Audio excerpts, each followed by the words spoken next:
பரிசுத்த வேதாகமம் பழைய ஏற்பாடு யோபுவினுடைய சரித்திரம் 30ஆம் அதிகாரம்.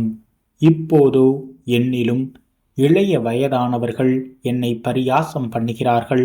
இவர்களுடைய பிதாக்களை நான் என் மந்தையை காக்கும் நாய்களோடே வைக்கவும் கூட வெட்கப்பட்டு இருப்பேன். விருத்தாப்பியத்தினாலே பலனற்று போன அவர்கள் கைகளினால் எனக்கு என்ன உதவி இருந்தது? குறைச்சலினாலும் பசையினாலும் அவர்கள் வாடி வெகு நாளாய் பாலும் வெறுமையுமான அந்தர வெளிக்கு ஓடிப்போய் செடிகளுக்குள் இருக்கிற தலைகளை பிடுங்குவார்கள். காட்டு பூண்டுகளின் கிழங்குகள் அவர்களுக்கு ஆகாரமாயிருந்தது. அவர்கள் மனுஷரின் நடுவிலிருந்து துரத்தப்பட்டார்கள். கள்ளனை துரத்துகிறது போல கள்ளன் கள்ளன் என்று அவர்களை துரத்திவிட்டார்கள். அவர்கள் பள்ளத்தாக்குகளின் வெடிப்புகளிலும் பூமியின் கெபிகளிலும் கண்மலைகளிலும் போய் குடியிருந்தார்கள். செடிகளுக்குள்ளிருந்து கதறி காஞ்சொரிகளின் கீழ் ஒதுங்கியிருந்தார்கள்.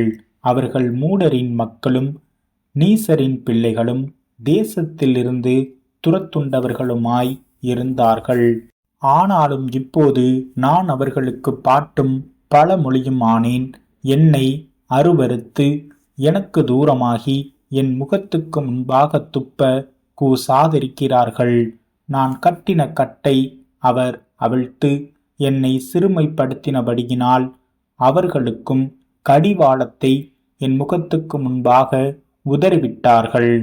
வலது பாரிசத்தில் வாலிபர் எழும்பி என் கால்களை தவறி விழ பண்ணி தங்கள் கேடான வழிகளை எனக்கு நேராக ஆயத்தப்படுத்துகிறார்கள். என் பாதையை கெடுத்து என் ஆபத்தை வர்த்திக்க பண்ணுகிறார்கள். அதற்கு அவர்களுக்கு ஒத்தாசை பண்ணுகிறவர்கள் தேவையில்லை. பெரிதான திறப்புண்டாக்கி தாங்கள் கெடுத்த வழியில் புரண்டு வருகிறார்கள். பயங்கரங்கள் என்மேல் திரும்பி வருகிறது. அவர்கள் காற்றைப் போல என் ஆத்துமாவை பின்தொடர்கிறது. என் சுக வாழ்வு ஒரு மேகத்தைப் போல் கடந்து போயிற்று. ஆகையால் இப்போது என் ஆத்துமா என்னில் முறிந்து போயிற்று.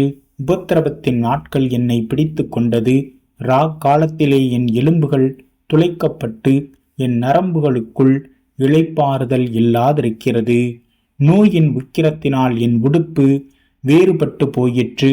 அது என் அங்கியின் கழுத்து பட்டையைப் போல என்னை சுற்றி கொண்டது. சேற்றிலே தள்ளப்பட்டேன். தூளுக்கும் சாம்பலுக்கும் ஒப்பானேன். உம்மை நோக்கி கூப்பிடுகிறேன். நீர் எனக்கு மறு உத்தரவு கொடாதிருக்கிறீர். கெஞ்சி நிற்கிறேன். என்மேல் பாராமுகமாயிருக்கிறீர். என்மேல் கொடூரமுள்ளவராக மாறினீர். உம்முடைய கரத்தின் வல்லமையால் என்னை விரோதிக்கிறீர்.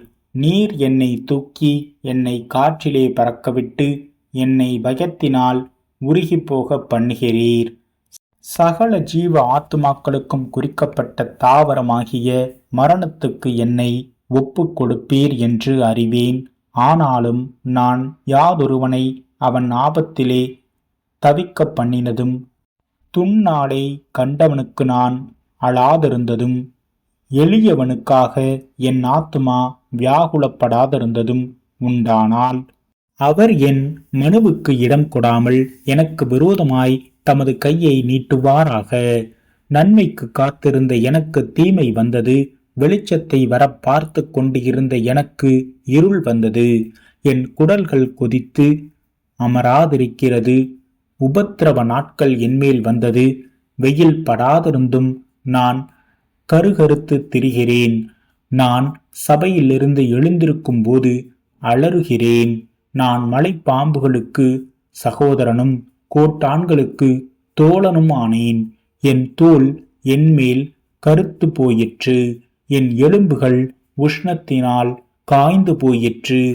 என் சுரமண்டலம் புலம்பலாகவும் என் கிண்ணறம் அழுகிறவர்களின் ஓலமாகவும் மாறின.